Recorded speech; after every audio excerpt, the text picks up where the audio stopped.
Pregnancy में अगर आपको जुकाम हो जाता है, काफ़ी कंजेस्ट, काफ़ी कफ हो रहा है, छींकें आ रही है, खांसी हो रही है, तो आपके लिए बहुत ही पेनफुल होता है और आप बहुत सारी दवाएं ले नहीं सकते, एंटीबायोटिक्स आपको दी नहीं जा सकती, केवल हीलिंग के भरोसे छोड़ दिया जाता है। तो आज मैं आपको नेचुरोपैथी के कुछ आइडियाज बताऊंगी। तो एक दिन में रिलीफ मिलेगा अगर आपको सर्दी, जुकाम, खांसी इस तरह की प्रॉब्लम हुई है और अगर आप प्रेग्नेंट हैं। Hello and welcome again to YouTube mom channel को सब्सक्राइब जरूर करें, क्योंकि हर दिन आप सभी के लिए pregnancy care, postpartum care and newborn care पर हम वीडियोस लेकर आते हैं और इसको फॉलो करके इन सारी जानकारियों की मदद से बहुत सारी महिलाओं की कंफ्यूजन दूर होते हैं, बहुत सारी फीमेल्स अपनी केयर कर पाती हैं और बहुत सारी इंटरेस्टिंग इन्फॉर्मेशन होती है डाइट से रिलेटेड जो आपकी प्रेगनेंसी को बेहतर बनाने में हेल्प करती है।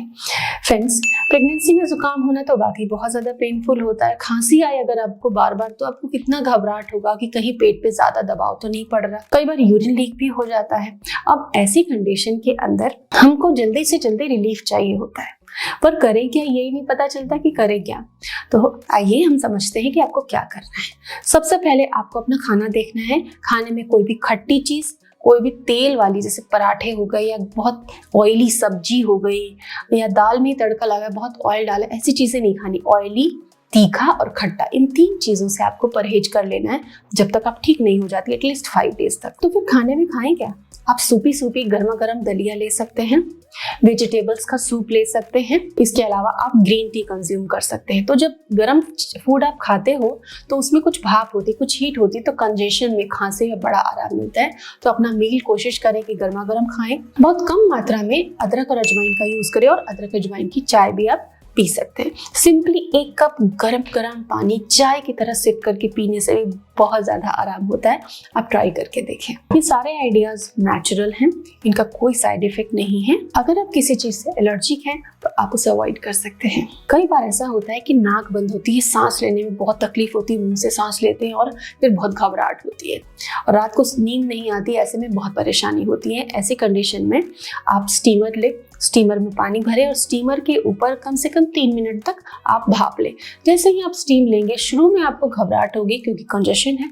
जैसे ही वो क्लियर होना चालू होगा तो अगले 2 से 3 मिनट के अंदर आपको बहुत अच्छे से सांस आएगी और उसके बाद आप घर के अंदर रहें, कमरे में बाहर एक्सपोजर ना हो। और स्टीम लेने के बाद 1-1 बूंद सरसों का तेल या 1-1 बूंद गाय का घी पिघला हुआ जो है नाक के अंदर डालें, जिससे कि बैक्टीरिया को पनपने के लिए सरफेस ना मिले, एपिथेलियम लुब्रिकेटेड रहे और आपको कफ और म्यूकस और न बढ़े। आप घी कपूर का मिश्रण लेकर, घी का 10वां हिस्सा कपूर हो या फिर गुनगुना सरसों का तेल, आप अपने गले से कान के पीछे तक से लगाकर अपने चेस्ट पे मसाज कर सकते हैं। इससे भी आराम मिलता है काफ़ी कंजेशन में। कपूर डिकॉन्जेस्ट करता है, वार्मिंग करता है और घी के मेडिसिनल इफेक्ट होते हैं। तो घी कपूर का मिश्रण आपके कफ को ढीला करने में, निकालने में बहुत हेल्प करता है। कोशिश करें कि ये मिश्रण जो है गुनगुना हो। आप अपने हाथ के और पैर के तलवों में और इन कलाइयों पर भी इस तेल, घी कपूर की मालिश कर सकते हैं। इससे कफ रिलीज होने में बहुत हेल्प मिलता है और जब कफ निकल जाएगा तो आपको खांसी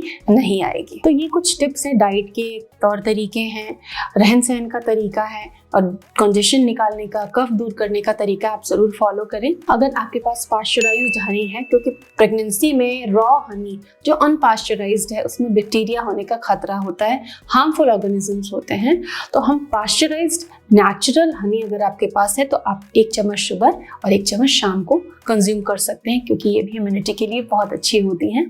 आपको काफ़ी आराम मिलेगा। अदरवाइज आप ग्रीन टी में इसको ऐड करके पी सकते हैं।